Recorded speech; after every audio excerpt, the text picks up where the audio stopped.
نحمده ونستعينه ونستغفره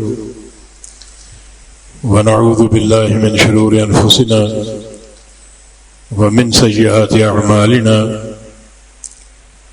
من يهده الله فلا مضل له ومن يضلله فلا هادي له وأشهد أن لا إله إلا الله وحده لا شريك له وأشهد أن محمدا عبده ورسوله يا أيها الذين آمنوا اتقوا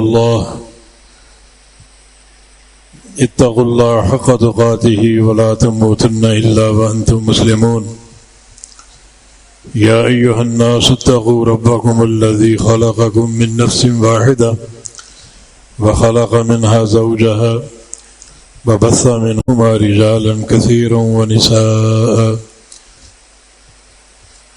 واتقوا الله الذي تساءلون به والأرحام إن الله كان عليكم رقيبا يا أيها الذين آمنوا اتقوا الله وقولوا قولا سديدا يصلح لكم أعمالكم ويغفر لكم ذنوبكم ومن يطع الله ورسوله فقد فاز فوزا عظيما أما بعد فإن خير الحديث كتاب الله وخير الهدي هدي محمد صلى الله تعالى عليه وسلم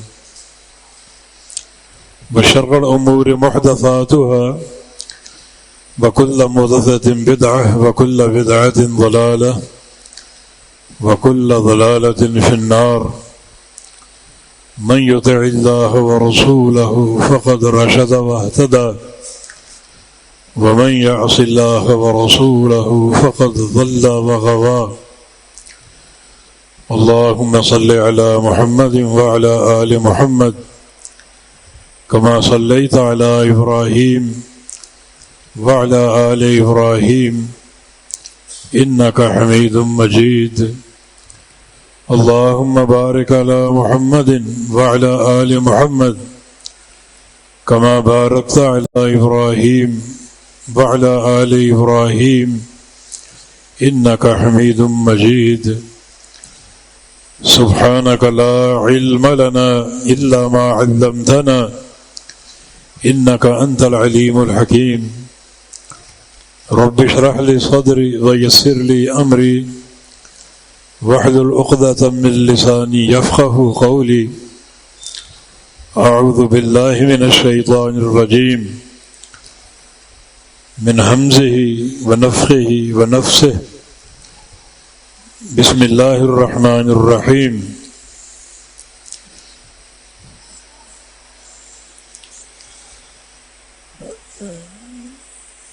يا أيها الذين آمنوا اتقوا الله حق تقاته ولا تموتن إلا وأنتم مسلمون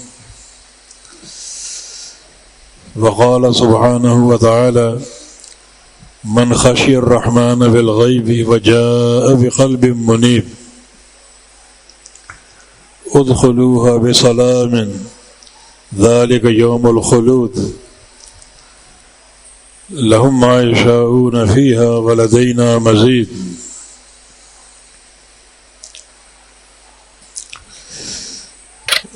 یہ بابرکت دن گزر رہے ہیں. کل کا دن آخری دن ہے. یہ ایام تشریق کہلاتے ہیں.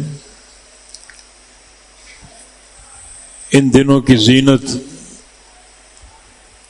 قربانی کرنا اور تکبیرات کہنا.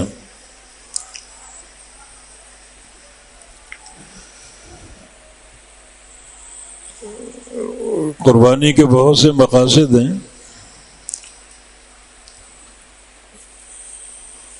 اور سب سے اہم مقصد جو قرآن نے بیان کیا لن ینال اللہ لحومها ولا دماؤها ولكن يناله التقوى منكم.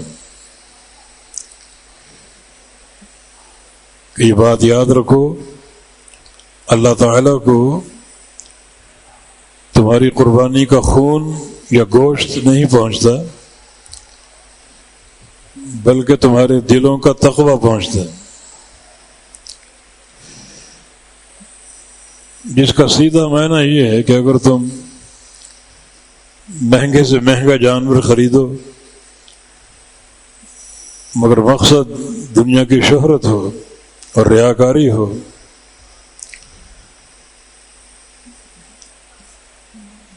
تو اس کے لیے کوئی قبولیت نہیں ہے، وہ محض بیکار ہے۔ وہ گوشت کھانے اور کھلانے کا جانور ہے، اللہ اس کو قبول نہیں کرے گا۔ اور اگر اخلاص نیت موجود ہو تو ایک جانور، ایک بکرا کفایت کر جائے گا پورے کنبے کی طرف سے۔ مقصد تقوی ہے، یہ دن تقوی کمانے کے دن ہیں۔ اللہ تعالیٰ نے حج کے باب میں ایک بات ارشاد فرمائی ہے، منا کے دن کتنے ہیں؟ ایک تو یوم النحر 10 ذو الحج، اس کے بعد 11، 12 اور 13 3 دن مزید ہیں۔ اور اگر آپ چاہیں تو 11 اور 12 کے 2 دن گزار کر واپس آ سکتے ہیں، 2 دن بھی ہیں اور 3 دن بھی ہیں۔ 2 دنوں کو تعجیل کہا جاتا ہے اور 3 دنوں کو تاخیر کہا جاتا ہے۔ اللہ پاک نے کیا فرمایا؟ من تعجل فی یومین فلا اثم علیہ ومن تأخر فلا اثم علیہ لمن اتقى۔ بات 2 یا 3 دن کی نہیں ہے، چاہو تو 2 دن آ جاؤ اور چاہے تو 3 دن پورے کر لو، لیکن لمن اتقى اصل چیز تقوی ہے، ورع اور اللہ کا خوف ہے۔ یعنی 3 دن گزارو گے اجر اس کا زیادہ مل جائے گا، لیکن قبولیت تقوی کے ساتھ ہے، اخلاص کے ساتھ۔ تو یہ بے شمار لگاتار دن ہیں، کیونکہ حرمت والے یہ 3 مہینے شوال، ذی-القعدہ اور ذی الحج، یہ سارے 90 دن تقوی کمانے کے دن ہیں۔ وَمَن يُعَظِّمْ شَعَائِرَ اللَّهِ فَإِنَّهَا مِن تَقْوَى الْقُلُوبِ۔ یہ تینوں مہینے اللہ کے شاعر میں سے ہیں، اور اللہ کے شاعر کی تعظیم یہ دلوں کا تقوی ہے۔ اس کا معنی تقوی دل میں ہوتا ہے۔ تقوی ظاہری حرکات کا نام نہیں ہے، کوئی بندہ ماتھے پر خود ہی محراب کا نشان بنا لے، اوپر پگڑی سجا لے اور اپنے آپ کو متقی باور کرائے، یہ متقی نہیں ہے، یہ محض ڈرامے باز چھچورا ہے۔ تقوی ظاہری حرکات کا نام نہیں، گردن اٹھانا یا نیچے کرنا، یہ تقوی نہیں ہے۔ تقوی اللہ تعالیٰ کے اس خوف کا نام ہے جو انسان کے دل میں ہو، اور دل جو ہے یہ رئیس الاعضاء ہے، یہ سارے اعضاء کو آرڈر جاری کرتا ہے۔ دل میں اگر تقوی ہے تو اس کا ہر پیغام تقوی پر ہوگا، نیکی کا ہوگا، اور اگر دل میں فسق و فجور ہے تو اس کا ہر کام فسق و فجور پر ہوگا۔ فسق و فجور کا حکم جاری کرے گا آنکھوں کو، کانوں کو، زبان کو، شرمگاہ کو، ہاتھوں اور پاؤں کو، اور اگر تقوی ہے تو تمام اعضاء کو تقوی پر قائم رکھے گا۔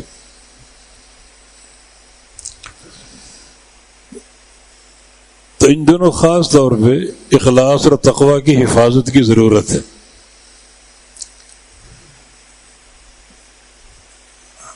یہ حج کا سلسلہ چل رہا ہے اور بڑی شد و مد سے ہر مرحلے کی تصویریں بنوا کر میڈیا پر ڈالی جا رہی ہیں. اس میں بعض مولوی حضرات بھی ملوث ہیں. یہ تقویٰ کے منافی ہیں. جانوروں کو خریدنا، تشہیر کرنا، یہ نیت کرنا کہ دنیا آ کر دیکھے، واہ واہ کرے، اور اس کی تصویریں بنے، میڈیا پر آئے، ٹی وی پر آئے، یہ اجر کا ضیاع ہے. یہ تقویٰ نہیں ہے. نبی علیہ السلام کی حدیث ہے کہ ان اللہ یحب عبدہ التقی الخفی. اللہ تعالیٰ اس بندے سے محبت کرتا ہے جس میں یہ تین اوصاف ہوں: التقی الخفی الغنی. متقی پرہیزگار ہو، خشیت کی دولت سے مالا مال ہو، اور الخفیہ اس کو چھپ کر رہنا پسند ہو، مخفی، لوگوں سے چھپ کر، بالکل اپنے آپ کو نمایاں کرنے کا شوق نہ ہو، ریاکاری کی نیت نہ ہو، بلکہ یہ چاہے کہ اس کا ہر کام، ہر عمل چھپا رہے، صرف اللہ دیکھے. یہ خفی ہے. الغنی بے پرواہ ہو. بے پرواہ سے مراد ہے کہ اسے دنیا داروں کی پرواہ نہ ہو، ان کے طواف کرنا، ان کی دکانوں کے چکر لگانا، یہ اس میں خصلت نہ ہو. الخفی یہ خاص طور پہ قابل غور ہے. وہ بندہ جو خفی ہو، مخفی ہو، چھپا رہے، اپنے عمل کو چھپانے کی کوشش کرے، اللہ اس بندے سے محبت کرتا ہے. سورہ قاف کا مضمون ہمارے سامنے ہے. دو اوصاف: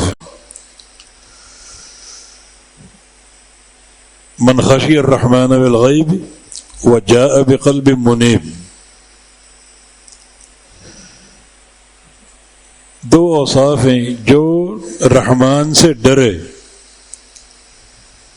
بالغیب، غیب کے ساتھ. غیب کے دو معنی ہیں. ایک معنی چھپ کر، لوگوں سے غائب ہو کر. کچھ لوگ مجلس میں بیٹھے ہوتے ہیں، اس طرح استغفار کرتے ہیں بلند آواز سے، اپنے تقویٰ کا بھرم جھاڑتے ہیں. استغفار معاملہ لوگوں کا نہیں ہے کہ ان کو آپ سناتے پھریں. استغفار ایک عمل جو اللہ تعالیٰ اور بندے کے درمیان. اللہ نے کب کہا ہے کہ تم مجھ سے توبہ کرو دنیا کے سامنے؟ وہ کہتا چھپ کر توبہ کرو. یہ دنیا داروں کا وتیرہ ہے. کوئی گناہ اگر کر لے آپ کا تو سب کے سامنے آ کر معافی مانگو، میرے پاؤں پکڑ کے معافی مانگو. اللہ کا یہ قانون نہیں. اللہ کا قانون یہ کہ بندے رات کو اٹھیں چھپ کر اور مجھ سے راز و نیاز کریں، توبہ اور استغفار کر لیں. کچھ لوگ اس طرح بار بار یا اللہ معاف کر دے، یا اللہ معاف کر دے. بھائی اس نعرے کا فائدہ کیا ہے؟ صرف اپنے تقوی اور خشیت کا بھرم جھاڑتے ہو. یہ سری معاملہ، اور قرآن اسی کی تعریف کر رہا ہے.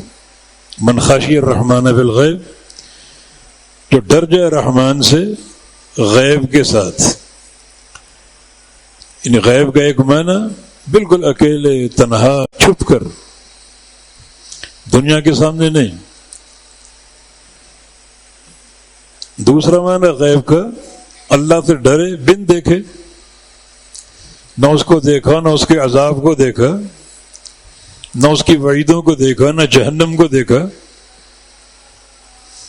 لیکن پڑھا اور سنا اللہ کی وحی سے، تو دل میں اس کا خوف پیدا ہو گیا.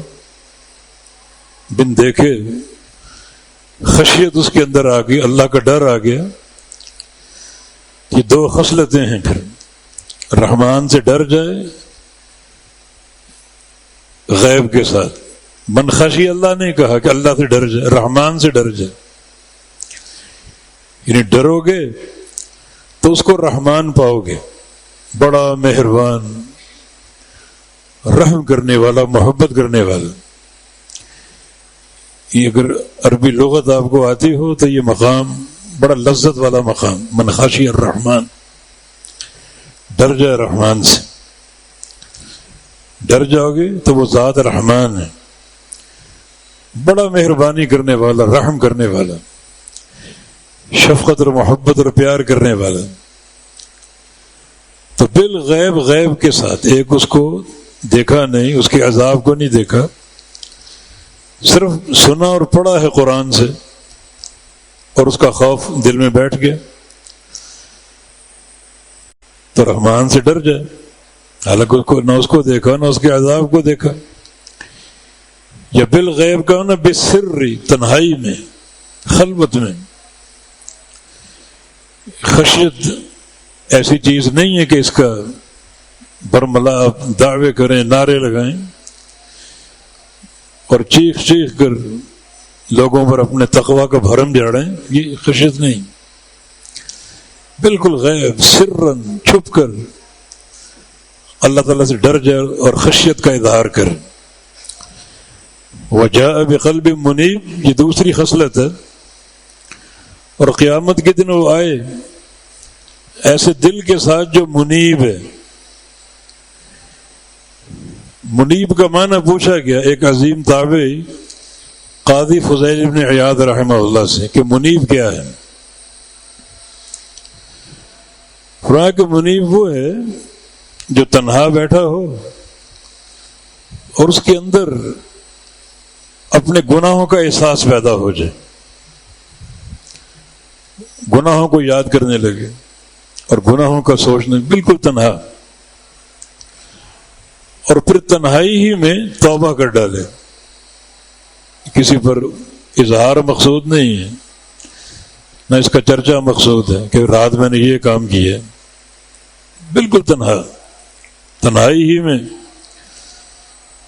اپنے گناہوں کا احساس ہو گیا اور تنہائی ہی میں توبہ کر ڈالی. یہ قلب منیب ہے. قیامت کے دن آئے قلب منیب کے ساتھ، ایسا دل لے کر آئے جس دل میں حقیقتاً اللہ کا خوف ہے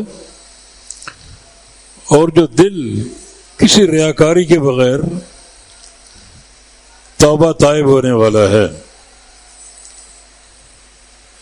تو پھر کیا ہے؟ ادخلوها بسلام ذالک یوم الخلود، آؤ جنت میں داخل ہو جاؤ سلامتی کے ساتھ. اور یہ سلامتی ہمیشہ کی، جنت کا ٹھکانہ ہمیشہ کا ہے. لہو ما یشاؤون فیہا، جو چاہو گے ملے گا، جو خواہش کرو گے ملے گا. حتیٰ کہ جنت میں ایک شخص خواہش کرے گا کہ یا اللہ میں دنیا میں میری زمینیں تھی، باغبانی کرتا تھا، کھیتی باڑی کرتا تھا، میرے اندر اب بھی وہ شوق ہے باغبانی کا اور کھیتی باڑی کا.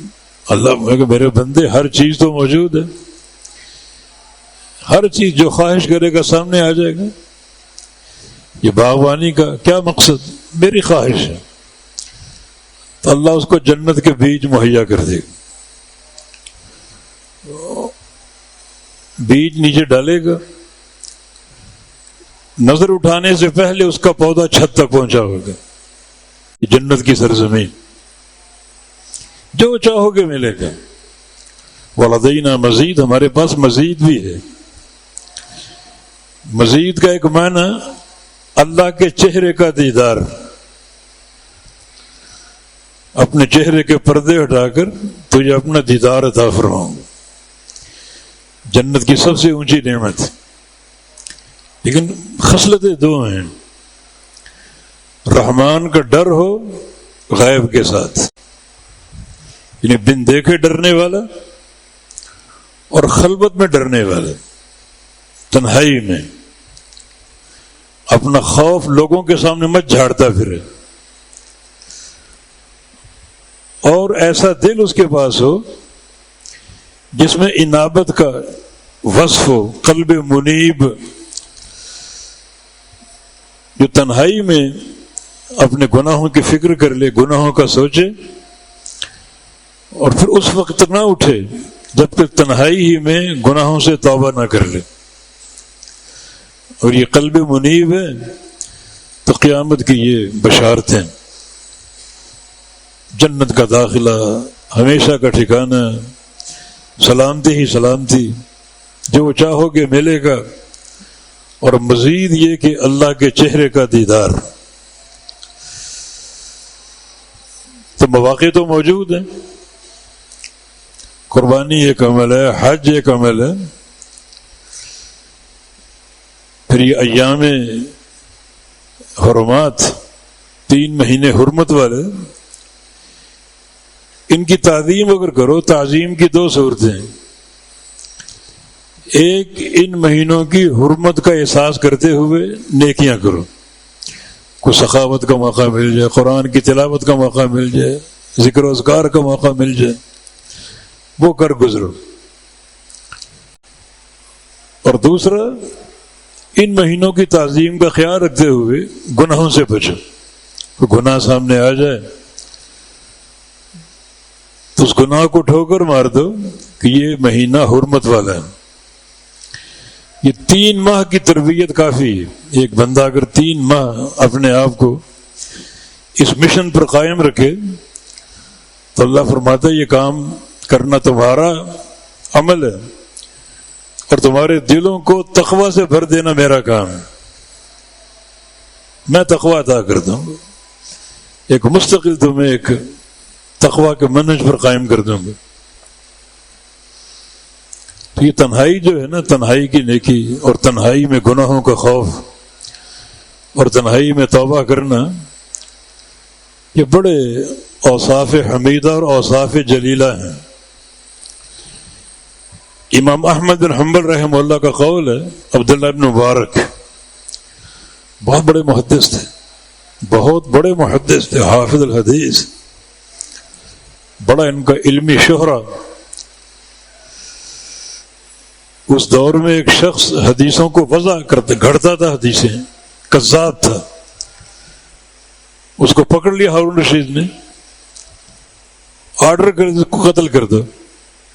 جب قتل کرنے لگا جلاد تو وہ بول پڑا کہ مجھے قتل تو کر رہے ہو، لیکن جو میں نے حدیثیں گھڑ رکھی ہیں ان کی صفائی کون کرے گا؟ مجھے مہلت دو، موقع دو، ان کی صفائی تو کر دوں، بتا دوں کون کون سی حدیثیں میں نے جھوٹی گھڑی ہیں، بتا تو دوں۔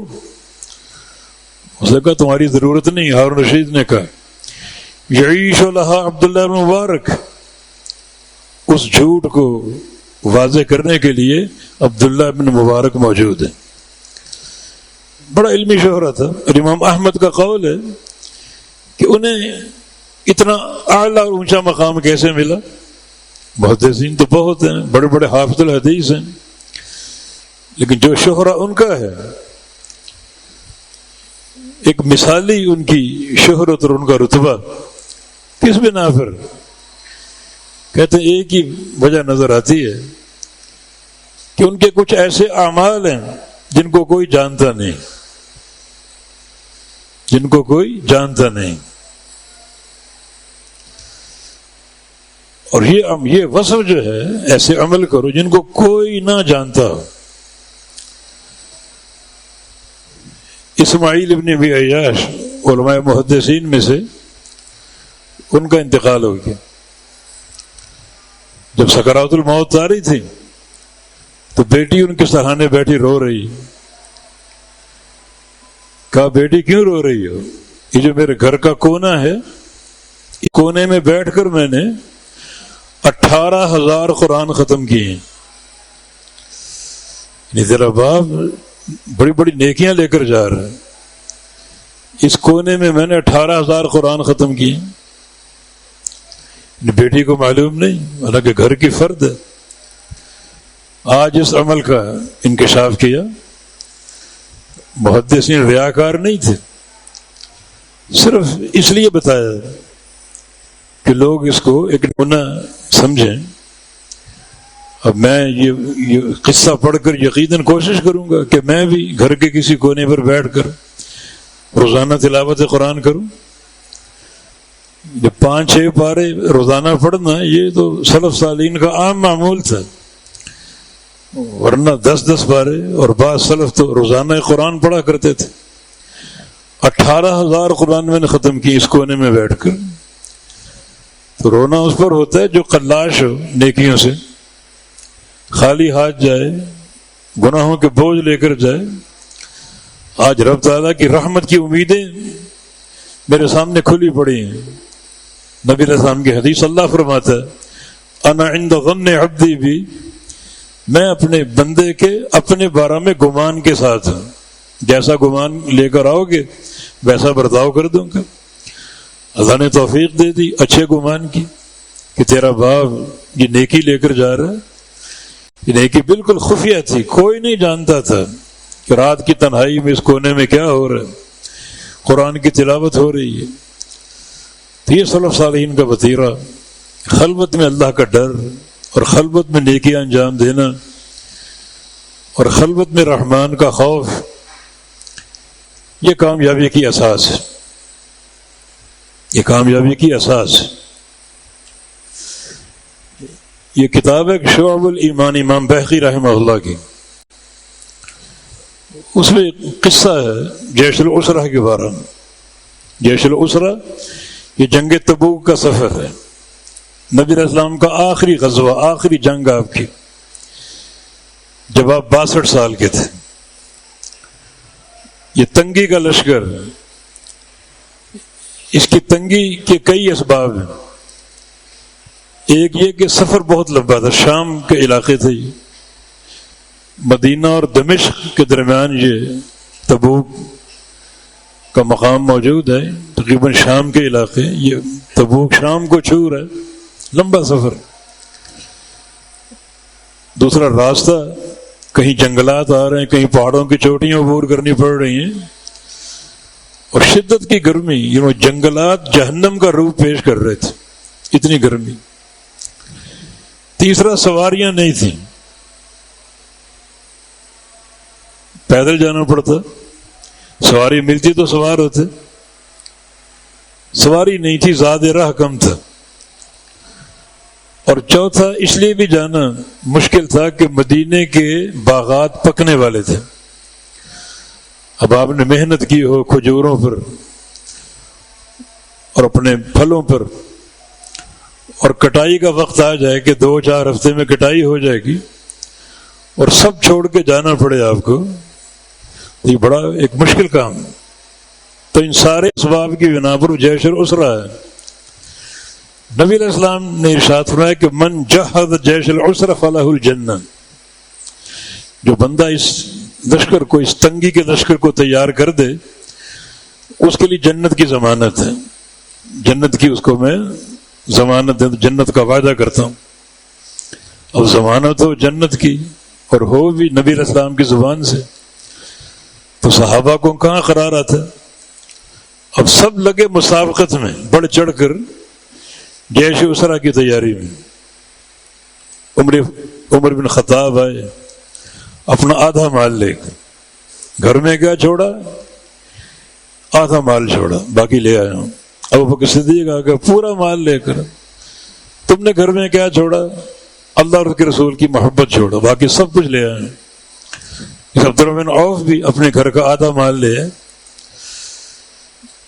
اپنی استطاعت کے بقدر جو ہے وہ جیش اسرا کی تیاری میں مدد کر رہے ہیں۔ ہر صحابہ اپنا کردار انجام دے رہے ہیں اور کوشش کر رہے ہیں۔ ایک ابو عقیل نامی صحابی، اس کے پاس دینے کے لیے کچھ نہیں تھا،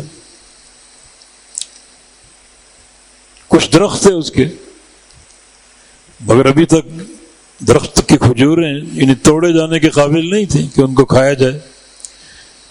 رات بھر ایک ایک کھجور کو ٹٹولا، جو تھوڑی نرم محسوس کو توڑتے گئے، نصف سا کھجوریں رومال میں لپیٹ کر لے آئے، یعنی تقریباً کلو سوا کلو کھجور نبی علیہ السلام کے سامنے پیش کر دی. جب منافقین سب دیکھ رہے تھے، جو صحابی بمشکل سامان اٹھا کر لے جا رہے ہیں تو کہتے ریاکار جا رہے. اس کو دیکھا 1 کلو کھجوریں لے کر جا رہے ہیں تو کہتے اللہ کو تیری 1 کلو کھجوروں کی کیا ضرورت ہے.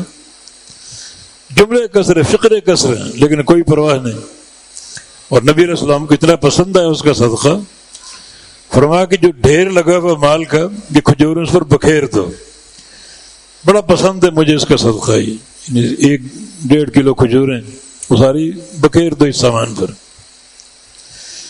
ایک صحابی حدبہ بن زید رضی اللہ عنہ انصاری صحابی تھے، ان کے پاس کچھ بھی نہیں تھا لیکن ایک تڑپ تھی کہ میں کچھ نہ کچھ پیش کروں. رات تنہائی میں اللہ تعالیٰ سے باتیں کرنے کہ یا اللہ، نبی علیہ السلام کا فرمان ہے کہ جو جیش اسرا کو تیار کرے، مدد کرے، اس کے لیے جنت ہے. میرے پاس تو کچھ نہیں، میں کیا پیش کروں، کیا پیش کروں، کچھ نہیں میرے پاس. ہاں ایک چیز ہے وہ پیش کر دیتا ہوں، اتصدق بعرضی علی من نال منہ، اپنی عزت پیش کر دیتا ہوں، اپنی عزت کا صدقہ کر دیتا ہوں. ہر اس شخص پر جو میری عزت کے درپے ہو. اس کا کیا معنی ہے؟ اس کا معنی یہ کہ کوئی میری غیبت کرے، یہ عزت سے کھیلنا ہے نا. کوئی مجھ پر بہتان ترازی کرے، یہ بھی عزت سے کھیلنا ہے نا. کوئی میرا مال اٹھانے کی کوشش کرے، یہ بھی عزت سے کھیلنا ہے نا. تو کوئی مسلمان میرے بارے میں کوئی کام کرے، چغلی کرے، بہتان لگائے، غیبت کرے، میں یہ سب کچھ اس پر صدقہ کر دیتا ہوں. یہ میں پیش کر سکتا ہوں، اپنی عزت کو صدقہ کرتا ہوں ہر اس شخص پر جو میری عزت کے درپے ہو. کیونکہ قیامت کے دن پکڑ ہوگی نا. کسی کی غیبت کرو گے اللہ تعالیٰ کھڑا کر لے گا، دونوں بندوں کو جمع کرے گا، ظالم اور مظلوم کو. کسی کا مال چھینو گے قنطرہ پر کھڑا کر دے، حساب ہوگا. کسی پر الزام تراشی کرو گے، کسی کے حق میں جھوٹی گواہی دو گے، اللہ تعالیٰ قنطرہ پر کھڑا کر دے گا، چھوڑے گا نہیں. تو میں آج ہی صدقہ کر دیتا ہوں، یعنی قنطرہ پر کھڑا کرنے کی نوبت نہ آئے، آج ہی معاف کر دیتا ہوں. یہ ایک صدقہ میں کر سکتا ہوں کہ جو بندہ میری عزت سے کھیلے اس پر صدقہ ہے، اس کی کوئی پکڑ نہ ہو، قنطرہ پر اس کو اور مجھ کو کھڑا نہ کیا جائے. میں آج اس کو معاف کر دیتا ہوں. مجھے اللہ تعالیٰ سے باتیں کر رہے. دن چڑھا، نبی علیہ السلام نے اپنے منادی کو بھیجا ایک شخص کو کہ ندا کرو لشکر میں کہ وہ کون شخص ہے من تصدق بعرضہ، جس نے رات اپنی عزت کا صدقہ کیا ہے. وہ کون شخص ہے؟ اس کے کانوں تک یہ آواز پہنچ گئی تو وہ سامنے حاضر ہو گیا، میں ہوں، رات میں نے یہ باتیں اللہ تعالیٰ سے کی ہیں اور اپنی عزت کا صدقہ کر دی ہر اس شخص پر جو میری عزت کے درپے ہو. فرمایا کہ نبی علیہ السلام کی بات سنو. پہنچ گیا تو رسول اللہ صلی اللہ علیہ وسلم نے فرمایا کہ والذی نفس محمد بیدہ لقد قبلت صدقتک، اس ذات کی قسم جس کے ہاتھ میں میری جان ہے، تمہارا صدقہ سب سے پہلے قبول کر لیا گیا. بڑا بڑا لوگوں نے مال دیا. عثمان غنی رضی اللہ عنہ آئے، بعض روایتوں میں 300 لدے پدے اونٹ انہوں نے دیے اور بعض روایتوں میں 950 اونٹ دیے اور 50 گھوڑے دیے. لدے پدے ان پر پلان کسا ہوا، لگامیں لگی ہوئی، اتنا بڑا ریوڑ یہاں سے لے کر اونٹوں کی قطار لگی ہوئی ہے مزار قائد تک، یہ سب قبول کر لیں. اتنا بڑا صدقہ. اور پھر گھر گئے 1000 سونے کے دینار لے کر آئے، نبی علیہ السلام کی جھولی میں ڈال دی. اتنا بڑا صدقہ، بڑی قربانی ہے. یہ بشارتیں موجود ہے سیدنا عثمان غنی کی رضی اللہ عنہ. ما ضر عثمان ما عمل بعد اليوم، عثمان آج کے بعد جو بھی عمل کرے گا کوئی نقصان نہیں ہوگا۔ عثمان غنی رضی اللہ عنہ وہ عبقری شخصیت ہیں جن کو مال خرچ کرنے پر تقریباً کم و بیش 7 دفعہ جنت کی بشارت ملی، 7 دفعہ۔ مدینہ آئے تو وہ کنواں یہودیوں کے پاس تھا، کتی قوم، انہوں نے دیکھا مسلمان مجبور ہیں تو پانی کے ریٹ بڑھا دی مہنگا تاکہ ان کو مارو، ان کو تکلیف اور اذیت ہو۔ فرمایا کہ کون ہے جو بیر روما خرید لے اور وقف کر دے مسلمانوں کے لیے؟ عثمان غنی نے خریدا اور وقف کر دی۔ مطلب کہ 40,000 درہم میں نے خرچ کیے من صلب مالی، راس المال میں سے۔ یہ نہیں کہ مدینے جاؤں گا کاروبار کروں گا پرافٹ آئے گا پھر لے لوں، نہیں، جو اصل مال لایا تھا مکہ سے راس المال کاروبار کے لیے، اس میں سے میں نے نکالے 40,000 درہم اور کنواں خرید کر آزاد کر دی۔ بہت بڑی نیکی۔ ایک نیکی ہمیں یاد آ گئی دلی کی، مدرسہ رحمانیہ، وہاں بھی ایک برف کا کارخانہ تھا جس کا تاجر ایک ہندو تھا، اس کے دل میں عصبیت آ گئی، مسلمانوں کو پانی دیتا ہو یا نہ دیتا ہو، لیکن رحمانیہ کے طلبہ پر اس نے برف بند کر دی، رحمانیہ کے طلبہ پر برف بند کر دی۔ اب شدت کی گرمی اور برف کی ضرورت ہوتی ہے، ٹھنڈے پانی کی طلب ہوتی ہے، اور کہا کہ میں ان طلبہ کو نہیں دوں گا۔ تو اس وقت جو رحمانیہ کے بانی اور مؤسس اور محتمم غالباً شیخ عطاء الرحمن رحمہ اللہ، بڑا اللہ نے پیسہ دیا تھا، برف کا کارخانہ لگا دیا اور اعلان کر دیا اس کارخانے سے سب کو، مسلمان ہو ہندو ہو، سب کو مفت برف ملے گی۔ اب کون خریدے؟ کام اس کا ٹھپ ہو گیا، اور ہندو بنیے تو پیسے کے پجاری ہوتے ہیں، آ کر پاؤں پڑ گیا، قدموں میں گر گیا کہ مجھے معاف کر دو، مجھ سے بڑی بھول غلطی ہوئی، تو مفت برف بیچنی شروع کر دی، برف دینی شروع کر دی۔ یہی کام جناب عثمان غنی نے 40,000 درہم دے کر میں نے منہ مانگی قیمت، اور اسے پتا تھا اتنی قیمت نہیں ہے، لیکن اذیت دینا، مسلمانوں کو تنگ کرنا، کوئی خرید نہ پائے، لیکن من صلب مالی، میں نے اپنے اصل راس المال سے یہ پیسے نکالے اور کنواں خرید کر وقف کر دیے، اور کبھی جتایا نہیں۔ نبی علیہ السلام فرمایا تھا کہ اس طرح وقف کرے کہ اس کا ڈول بھی عام مسلمان کے ڈول کی طرح ہو، یہ نہ ہو کہ لائن لگی ہوئی ہے پانی بھرنے والوں کی اور وہ آگے چلا جائے کہ میں نے خریدا ہے میں پہلے بھروں گا، ایسا نہیں، وہ بھی لائن میں لگے، جو ترتیب عام مسلمانوں کے ڈول کی ہوگی اس کی بھی وہی ہو، کبھی حق نہیں جتایا ہے۔ عثمان غنی اتنی بڑی شخصیت، آج بھی ان کے اکاؤنٹ راجی بینک سعودی عرب میں موجود ہیں، ان کی زمینوں کی آمدنی، ان کے جو کنووں کی آمدنی اب بھی آ رہی۔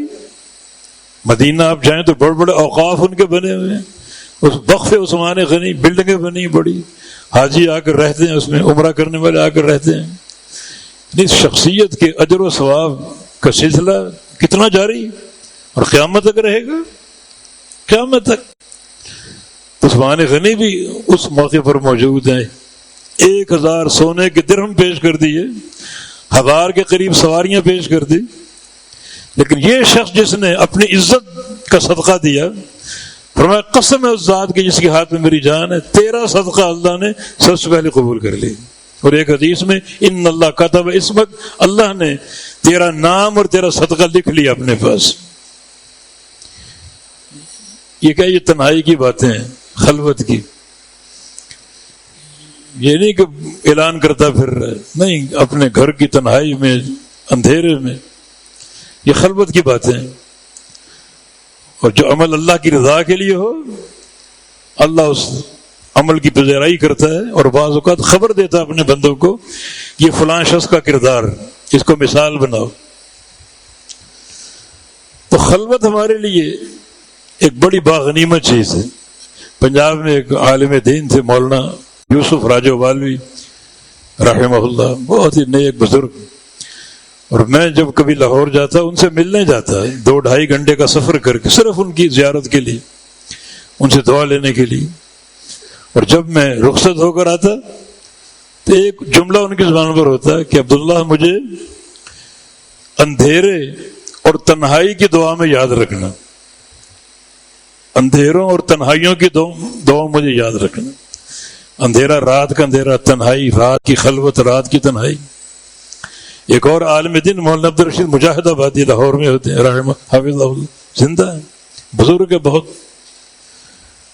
ان کی نصیحت کیا ہوتی تھی؟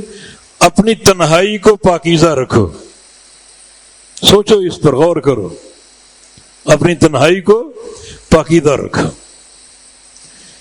پہلے گناہ کے اسباب نہیں تھے جو آج گناہ کے سبب ہر جیب میں موجود ہے، موبائل کی صورت میں. بندہ تنہا، کمرے میں تنہا، کیا کچھ ہو رہا ہے. تنہائی پاکیزہ نہیں، اپنی تنہائی کو پاکیزہ رکھو. امیر عمر بن خطاب رضی اللہ عنہ، ان کے دور کا ایک واقعہ، رات کو گشت کیا کرتے تھے، نیند نہیں آتی تھی، امت کا کرب اور ایک بوجھ ان کا سر پہ سوار رہتا تھا. راتوں کو اٹھ کر دعائیں کرنا.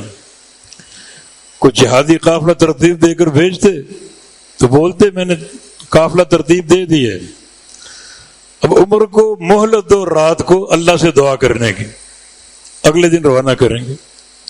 رات بھر دعا کرتے اور پھر صبح اٹھ کر قافلے کو روانہ کرتے.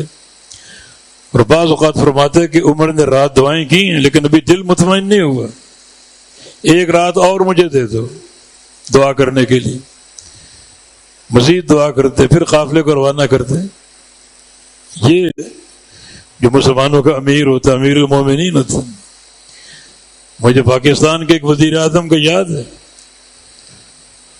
حلف اٹھایا وزارت کا اور چند دنوں بعد ایک خاتون اسے انٹرویو لے رہی، خاتون بے پرد خاتون انٹرویو لے رہی.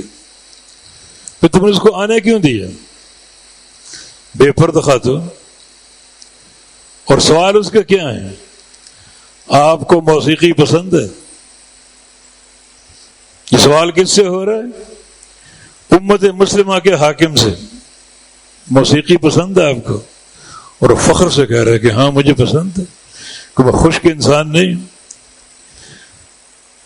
فلمیں دیکھتا ہوں، کون سا ایکٹر پسند ہے آپ کو؟ فلاں. اور کون سی ایکٹریس پسند ہے؟ فلاں. ایکٹر ہندوستان کے نام لے رہے. لانا تو ایسے حکام پر. اور ایک طرف امیر المومنین کا کردار، رات کو نیند نہیں آ رہی، حالانکہ آدھی دنیا کا فاتح ہے، آدھی دنیا کا فاتح ہے. ریت کے حوال دیکھنے کے لیے گشت کر رہے ہیں رات کو. ایک مکان کے پاس سے گزرے، ایک خاتون کی آواز آ رہی، اشعار پڑھ رہی. تطاول هذا الليل واسود جانبه وارقني الله خليل ألاعب فوالله لو ظل تخشى عواقبه لحرك من هذا السرير جوانب مخافة ربي والحياء يصدني وإكرام بعلي أن تنال مراتب. یہ شعر اس کی زبان پر. آج کی رات بڑی لمبی ہے اور بڑی دراز ہے اور بڑی تاریک ہے. رات تاریک بھی ہے، سرد بھی ہے اور طویل بھی ہے. وَأَرَّقَنِي، مجھے نیند نہیں آ رہی، مجھے نیند نہیں آ رہی. اللہ خلیل ألاعب، کہ میرا شوہر میرے پاس نہیں، شوہر کی یاد میں بے قرار ہوں، میرے پاس نہیں، مجھے نیند نہیں آ رہی، کیسے سوؤں؟ رات بہت لمبی ہے، ٹھنڈی ہے، تاریک ہے. فواللہ لو اللہ تخشى عواقبه، اللہ کی قسم اگر اللہ کی سزاؤں کا ڈر نہ ہوتا، اللہ کے عذاب کا ڈر نہ ہوتا، اس کی وعیدوں کا ڈر نہ ہوتا، اس کی ناراضگی کا ڈر نہ ہوتا، لحرک من هذا السرير جوانبه، تو میری چارپائی کے پائے حرکت کر رہے ہوتے. سمجھ لیں اس کا کیا معنی ہے. کسی کو دعوت دے دیتی اس تنہائی میں، کس کو کیا پتا، تو اس چارپائی کے پائے حرکت کر رہے ہوتے. لیکن مخافت ربی والحیاء یصدنی، میرے رب کا خوف ہے اور میری حیا ہے. یہ دو چیزیں رکاوٹ، رب کا خوف اور میری حیا. وَإِكْرَامُ بَعْلِي أَن تُنَالَ مَرَاتِبُهُ، اور شوہر کا اکرام، کہ جو مقام شوہر کا ہے اس پر کوئی بندہ فائز نہیں ہو سکتا، وہ شوہر کا مقام. امیر عمر رات گھر چلے گئے لیکن رات بھر سوئے نہیں. اس عورت کا کیا قصہ، کیا معاملہ اس کا؟ صبح اس کو بلا لی، پتہ چلا کہ اس کا شوہر کئی مہینوں یا کئی سال سے مصروف جہاد شام کے علاقوں میں، 9 بیاہتا بیوی کو چھوڑ کے چلا گیا. اور شام کا جہاد ایسا تھا، ایک علاقہ فتح کیا، دوسرا، تیسرا، واپسی کی نوبت ہی نہیں آ رہی. کئی ماہ گزر گئے یا کئی سال گزر گئے.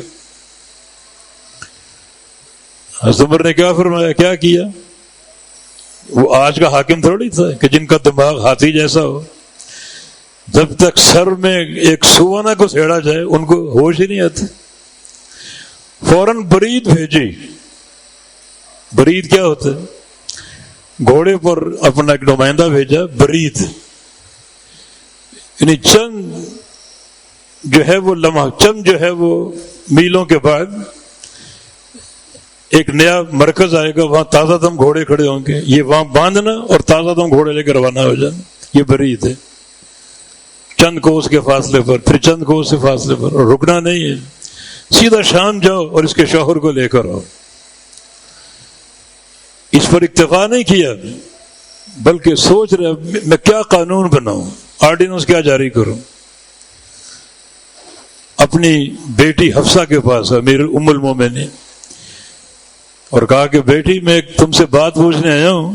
یہ بات کوئی باپ اپنی بیٹی سے نہیں کرتا، لیکن امت کی مصلحت کی خاطر، امت اور رعایا کی مصلحت کی خاطر تم سے پوچھ رہا ہوں کہ ایک شادی شدہ خاتون کتنا عرصہ آسانی سے اپنے شوہر کی جدائی برداشت کر سکتی، شوہر کے بغیر آسانی سے رہ سکتی؟ کتنا عرصہ؟ عرض کیا کہ 4 سے 6 ماہ. تو قانون بنا دیا کہ آئندہ جو مجاہد جائے گا جہاد کے لیے اس کو 6 ماہ تک واپس آنا پڑے گا. 6 ماہ تک. اس پورے قصے میں ہمارا استدلال کس چیز سے؟ اس عورت کا تقوی اور اس کی پاکیزہ تنہائی. شوہر چھوڑ گیا تو 9 بیاہتا بیوی کو. ظاہر ہے کہ سرد راتیں ہوں، تاریک ہوں، ٹھنڈی ہوں تو بے قراری تو ہوتی. اللہ کا خوف نہ ہوتا تو اس چارپائی کے پائے حرکت کر رہے ہوتے. لیکن رب کا خوف اور میری حیا اور شوہر کا اکرام، یہ 3 رکاوٹیں ہیں کہ جس مقام پر شوہر فائز ہوتا ہے کوئی کائنات کا مرد اس پر فائز ہو ہی نہیں سکتا. چنانچہ قانون بن گیا، آرڈیننس جاری ہو گیا کہ 6 ماہ میں واپس آنا پڑے گا. یہ امیر المومنین عمر بن خطاب رضی اللہ عنہ. مقصد تنہائی، کتنی پاکیزہ تنہائی ہے. تو یہ ہے وجاء بقلب منیب من خشی الرحمن بالغیب وجاء بقلب منیب. رحمان کا خوف ہو بالغیب، غیب کے ساتھ، بن دیکھے. نہ رحمان کو دیکھا، نہ اس کی وعیدوں کو دیکھا، نہ اس کی جہنم کو دیکھا، نہ اس کے عذاب کو دیکھا، نہ قبر کو دیکھا، لیکن اندر خوف بیٹھ چکا ہے، اندر خوف بھر چکا ہے. اور یا پھر بالغیب، خوف کا معنی بالکل تنہائی میں، تنہائی، بالکل اس تنہائی میں خوف ہو اللہ تعالیٰ کا. چنانچہ ایسا خوف ہو جو نیک اعمال پر بندے کو راغب کرے اور گناہوں سے محفوظ رکھے. ایسا خوف پیدا ہو جائے اور قلب منیب آ جائے. قلب منیب کے بہت سے معنی ہیں، لیکن ایک معنی یہ جو قاضی فضیل بن عیاض نے بیان کیا وہ معنی یہ ہے کہ تنہا ہو بندہ اور گناہ یاد آ جائے تنہائی میں، دنیا کے سامنے نہیں. یہ کام کو نعرے بازی کا نہیں، زندہ باد مرد آباد کا.